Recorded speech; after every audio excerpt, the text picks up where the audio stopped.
The automotive world has seen many crazy rebuild projects, but very few have created as much excitement as this one. It all starts with the Ferrari 812 Superfast, one of the most powerful and special naturally aspirated V12 cars ever made. This car is not just fast, it is also rare in today's world where most car makers are moving towards smaller turbo engines and electric systems. The Ferrari 812 stands as a symbol of old-school power, sound, and emotion. It has a massive 6.5-liter V12 engine that produces over 800 horsepower, which makes it one of the most exciting Ferraris ever built for road driving. Because of this, many car fans consider it a future classic. But in this story, the car is not in perfect condition. Instead, it has been heavily damaged and sold through an auction platform called Copart, which is known for selling crashed and salvaged vehicles. The challenge begins when Matt Armstrong, a popular car builder and YouTuber, decides to take on this Ferrari 812 rebuild. But this is not just a normal repair job. Matt sets an extremely difficult goal: to rebuild the Ferrari in just 24 hours of working time. This idea alone sounds almost impossible because modern supercars are very complex machines. They are built with advanced electronics, sensitive sensors, and lightweight materials that are not easy to fix quickly. Still, the project begins with excitement because the listing shows the car as runs and drives, and the damage looks mostly like front-end crash damage. From the pictures, it does not look too serious. The mileage is also low, around 9,000 miles, which makes the deal look even better. However, salvage auctions are often misleading, and this Ferrari is no exception. The goal seems simple at first: fix the damaged front, repair any broken parts, and get the engine running again. But as Matt prepares for the rebuild, the true condition of the car is still unknown. This is what makes the story interesting. Many viewers expect a quick fix, but what actually happens is very different. The Ferrari is not just damaged, it hides deeper problems that are not visible in the auction photos. This is where the real journey begins. The excitement of owning a Ferrari 812 turns into a serious mechanical investigation. The 24-hour challenge is not just about speed. It becomes a test of skill, patience, and problem-solving under pressure. From the outside, it looks like just another crashed supercar. But inside, it is a complicated puzzle waiting to be solved. When the Ferrari 812 finally arrives at the workshop, the first real problems start to appear. At first glance, the rear of the car looks fine, but the front-end damage is worse than expected. The crash has clearly hit important areas, including parts of the cooling system and structural components. But the biggest surprise comes when Matt tries to move the car. It will not come out of park. This immediately shows that something is wrong with the transmission or electronic systems. To solve this, Matt has to manually access the gearbox system and put the car into neutral using emergency procedures. This is already a sign that the rebuild will not be simple. Once the car is positioned properly, more issues begin to show up. One of the first shocking discoveries is oil inside the intake system. Normally, oil should never be there. The intake system is designed to bring clean air into the engine, not fluids. Finding oil there suggests that the engine has been under extreme stress or has been tilted in a strange position during the crash. This is already a warning sign that something deeper may be wrong. But the situation gets even worse when Matt checks the engine oil using the dipstick. The oil is not normal at all. Instead of being clean and dark, it looks milky and thick. Milky oil usually means that water has mixed with engine oil. This is very dangerous for an engine because water can destroy lubrication and damage internal parts quickly. At this point, the rebuild stops being a simple crash repair and turns into a possible engine failure case. Nobody knows yet how water got into the system. The auction listing did not mention flood damage. It only mentioned front-end damage and fire extinguisher residue. But the evidence tells a different story. There are signs that the car may have gone into a ditch or even a shallow water area during or after the crash. This would explain the strange combination of front-end damage and fluid contamination. The car's condition does not fully match the auction description, which creates confusion and concern. Matt now has to think carefully before doing anything else. If he tries to start the engine in this condition, it could cause serious internal damage. The rebuild is no longer just about fixing broken parts. It is about saving the engine itself. Before taking any risk with the engine, Matt decides to do something very important. He removes all 12 spark plugs from the Ferrari's V12 engine. This is a slow and careful process, but it is necessary for safety. If water is inside the cylinders and the engine is started, it can cause a condition called hydrolock, which can bend engine rods and destroy the entire engine. So, each cylinder must be checked one by one. Using a camera tool, Matt carefully inspects the inside of each cylinder to see if there is any water or oil present. The results are surprising. All 12 cylinders look clean. There is no visible water, no oil pooling inside, and no obvious signs of internal engine flooding. This is the first piece of good news in the entire situation. It means that the core engine structure may still be safe. The combustion chambers are not damaged, and the engine might still be usable. This gives a small amount of hope that the situation is not as bad as it first looked. After checking everything, Matt carefully reinstalls all the spark plugs, preparing for a controlled engine test, but the situation is still risky. Nobody knows how the engine will behave when it starts. There is still the problem of milky oil and possible contamination in the system. When the engine is finally started, something unexpected happens. At first, it runs, but then contaminated fluid begins to spray out of the PCV system. The engine is basically pushing out a mixture of oil and water through its breathing system. This creates a messy and alarming situation in the engine bay. It looks like the engine is vomiting contaminated fluid everywhere. This does not mean the engine is completely dead, but it clearly shows that the oil system is badly contaminated and under pressure. Matt tries starting it again, but the same issue continues. The system is still full of dirty fluid. At this point, the solution becomes clear. The engine oil must be completely drained and replaced. There is no other way to fix the contamination. This moment is critical because it decides whether the engine can be saved or not. If the internal damage is too severe, the entire project could fail.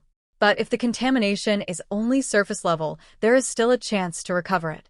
This is the turning point where the rebuild either moves forward or collapses completely. The next stage of the process focuses on cleaning and restarting the engine system. Matt drains all the contaminated oil from the Ferrari's V12. What comes out is not normal oil. It looks thick, brown, and almost like caramel sludge. This is a strong sign that water has been mixing with the oil for some time. Fresh engine oil is then poured into the system, and the engine is started again. This time, the engine sounds much better. The famous Ferrari V12 sound returns, smooth and powerful, reminding everyone why this engine is so special. Even after all the damage and contamination, the heart of the car is still alive. However, new problems continue to appear. Matt notices that the oil cooler lines are bent and twisted due to the crash. These lines are very important because they help control oil temperature and flow. When they're damaged, they can restrict oil movement and create pressure issues inside the engine. This could be one of the reasons why the contamination spread so badly earlier. These parts need attention before the car can be fully trusted again. To fix the problem, Matt begins a careful process of flushing the engine system multiple times. The idea is to keep draining and replacing the oil until all contamination is removed. This is a slow and risky method, but it is often used when internal engine damage is uncertain. During this phase, there is still hope that the engine itself is not broken internally. The assumption is that the damage came from the crash and possible water exposure, not from a cracked engine block or blown head gasket. The fact that the coolant system is also damaged supports this idea. If coolant is not circulating properly, it may explain why the oil system got contaminated in the first place. After this recovery stage, the project pauses for a while. The rebuild cannot continue immediately because parts are needed and the full damage assessment is not complete. This is why the video later jumps forward in time. What started as a quick 24-hour challenge has now turned into a long-term restoration project that requires patience, money, and specialized skills. After about 2 months, the real rebuild process begins. By this time, the Ferrari 812 is fully stripped down. The front bumper, headlights, bonnet, and many other parts are removed. The internal structure of the car is now visible, and the true extent of the crash damage becomes clear. The aluminum chassis has bends and cracks in several areas. This is serious because aluminum is not easy to repair like steel. It requires special welding techniques and skilled hands to restore it properly. Many parts of the car are no longer usable and must either be repaired carefully or replaced completely. Inside the car, the situation is also very stripped down. The seats are removed, the center console is taken out, and the airbags have already deployed. This shows how strong the impact was during the crash. At this stage, Matt brings in a specialist named Bob, who is an expert in aluminum welding. Bob's job is extremely important because structural repairs on a Ferrari require precision. If the chassis is not repaired correctly, the car will not be safe to drive, especially with over 800 horsepower under the hood. Bob begins working on the damaged aluminum frame using TIG welding techniques. This process requires great skill because aluminum reacts differently under heat compared to steel. The repairs must be exact, or the structural strength of the car could be compromised. Over many hours of careful labor, the damaged front structure slowly starts to come back into shape. Panels are test-fitted, alignment is checked, and the chassis begins to look like a car again instead of a wreck. This stage is slow but critical. Without this work, the Ferrari could never safely return to the road. As the rebuild continues, the Ferrari 812 slowly comes back together. After many hours of work spread across days, the structure is restored and most mechanical systems are reconnected. However, the car is still not fully complete or road-tested. This is an important detail because it shows that the project is not finished in a traditional sense. It is more of a recovery and rebuild phase, rather than a final restoration. Many systems still need testing, and the car still needs proper final assembly before it can be driven safely. Matt also reflects on the entire challenge. The original idea of completing everything in 24 hours was never truly realistic. Exotic cars like the Ferrari 812 are extremely complex, and unexpected problems always appear once the work begins. What started as a simple crash rebuild turned into a multi-month project involving engine contamination, structural damage, and specialized welding. The project shows how misleading salvage auction listings can be. A car that looks like a simple front-end crash can actually hide much deeper issues like water damage, internal contamination, and structural stress. In the end, the Ferrari 812 is not fully finished, but it is saved. The engine runs, the structure has been repaired, and the car is no longer a total wreck.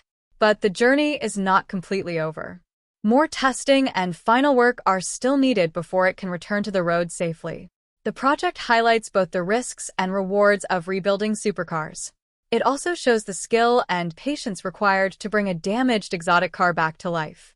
What seemed like an impossible challenge becomes a story of persistence, technical knowledge, and problem-solving under pressure. As the Ferrari 812 project moves further along, the rebuild starts to shift from emergency repairs into proper restoration work. At this stage, most of the shocking discoveries have already been made, and now the focus is on rebuilding what was taken apart. The car is still not in a condition where it can be driven, but the foundation is finally stable enough to begin real progress. After the engine issues were controlled and the contamination was repeatedly flushed out, attention moves back to the physical structure of the car. The front end, which took the hardest hit in the crash, is now the main priority. This includes replacing or repairing structural supports, cooling components, and mounting points that hold the front of the car together. Every part that gets reinstalled must be checked carefully. Nothing can be rushed in a car like this because even a small mistake in alignment can affect how the car drives at high speed. The Ferrari 812 is not an ordinary vehicle. It is a high-performance machine that can easily reach extreme speeds, so safety is critical. Matt and his team carefully begin fitting new parts into place, making sure everything lines up as close to factory specifications as possible. The repaired aluminum structure created by Bob plays a major role here, because without a strong and properly aligned frame, the rest of the rebuild would not matter. Each bolt, bracket, and panel has to match perfectly, or the car could develop vibrations, instability, or uneven stress when it finally moves again. At the same time, the engine bay is also being slowly cleaned up and rebuilt. Even though the engine is now running again, it still needs full system verification. Oil flow, cooling flow, and electronic sensors all need to be checked before the car can be considered safe. Wiring harnesses that were damaged during the crash are replaced or repaired, and new cooling components are installed to replace the broken ones.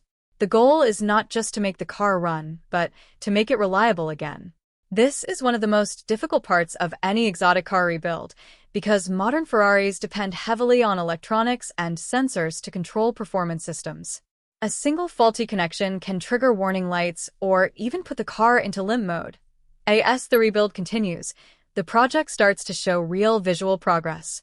The Ferrari 812, which once looked like a broken and damaged wreck, now begins to resemble a complete supercar again. The panels are fitted back on, the headlights are replaced, and the front end starts to regain its original shape. This is the stage in any rebuild where motivation increases because the transformation becomes visible. However, even though the car looks better, there is still a long list of checks that must be completed before it can be considered finished. Appearance alone does not guarantee safety or performance. One of the most important steps at this stage is system testing. Every electrical system must be checked, including lighting, sensors, steering feedback, and engine monitoring systems. The Ferrari 812 has advanced driver systems that help control stability and performance, so everything must work correctly before